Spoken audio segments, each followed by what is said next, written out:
జవరాలై జతపడు సమయంలో వానవిల్లే వధువుగా మారి ఒదిగిన వేడుకలు తన సరసన విరిసిన సిరిసిరి సొగసుల కులుకుల కలువకు కానుకగా ఎద సరసున ఎగసిన అలజడి అలలే తాకగా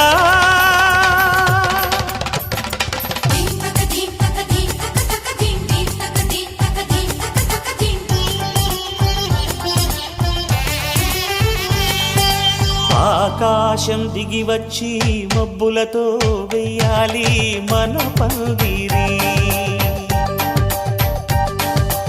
ఊరంతా చెప్పుకునే ముచ్చటగా జరగాలి పెళ్ళంటే మరి